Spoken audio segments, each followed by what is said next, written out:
Life is filled with many different contradictions, and one of the ones I want to talk to you about today is the fact that you have this big group of people that always say, think positive, always think positive, positive, positive. Matter of fact, there's a book out there called The Power of Positive Thinking. It was one of the first 10 books I read. Norman Vincent Peale, phenomenal book. I loved it. But as life kept going, and as I was getting mature, I wanted to come out with certain values and principles that cleared up my philosophy to the point where I'm so confident in the decisions I'm making. And when I get to that point, I'm so confident because I'm resolved. I trust the decision I'm making because I have a way I'm processing it in my mind that I'm not overthinking it. Let me explain. You got Power of Positive Thinking on this side. Then you have Power of Negative Thinking on this side by Bobby Knight. And then I read How to Stop Worrying and Start Living by Dale Carnegie. Then I read Marcus Aurelius, who was one of the best emperors Rome ever had. He wrote a book called Meditations, and he studied Stoicism through Seneca. So I'm sitting here thinking about all this. I'm thinking, who's right? Should I think positive? Should I think, negative? Maybe this is good. Should I just stop worrying and start living?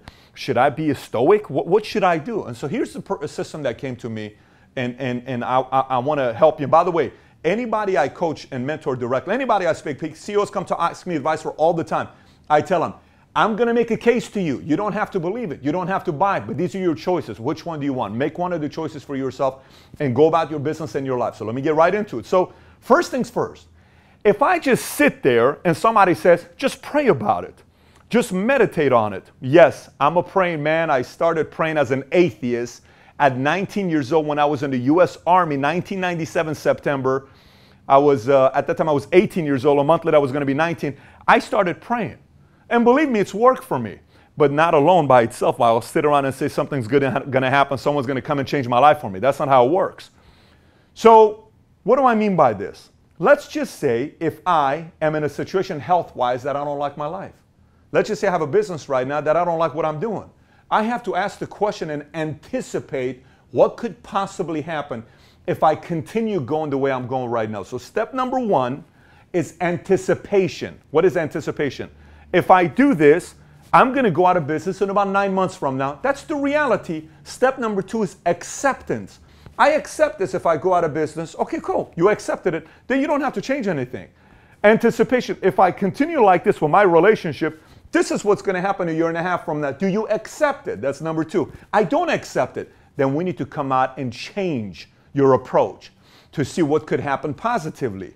So anticipation, number two, acceptance. I don't accept, and it's preparation. So then I have to prepare and put a plan together on what I need to do so in case that day comes, I'm ready for it.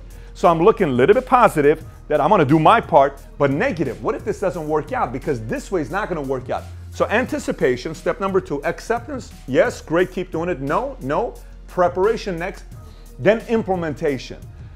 And implementation is what? Once you prepare, you put your strategy together, your plan together. I'm going to change my schedule. I'm going to change my data. I'm going to change my relation. I'm going to change this over here. Great. Then apply, implement. If you take that approach, you have to keep in mind positive thinking and negative thinking because crisis is going to happen. And you do have to think about that. Everything's going to work out because you feel like you're the luckiest man alive. I was on a podcast this last week. Somebody asked me, hey, Pat, with all this stuff that you've gone through, man, how do you come to America and not stay bitter? I said, bitter? Are you kidding me? I said, man, the worst day in America is still better than the best day I lived in Iran, the memories I had when I lived there. I have all my senses. I have people that like working with us here. We got a company that's growing. I was able to experience what it is to be a father to 3 different kids, a son, 2 sons and a daughter. I got a wife. I got living parents at the age of 38. I'm the luckiest man alive. That's attitude, positive thinking. But hey, if I don't get my act together, my kids, my family, my business, my employees, my staff, my salespeople, the industry is counting on me to make the right decisions. So I have to anticipate, accept, prepare, implement, and then I put myself in the best situation to get the highest return possible. So the next time somebody tells you, just think positive, say, hey man, I think you need to watch this video here because he's got a complete different twist to what you mean by thinking positive. Hope that helps with the contradiction of always think positive.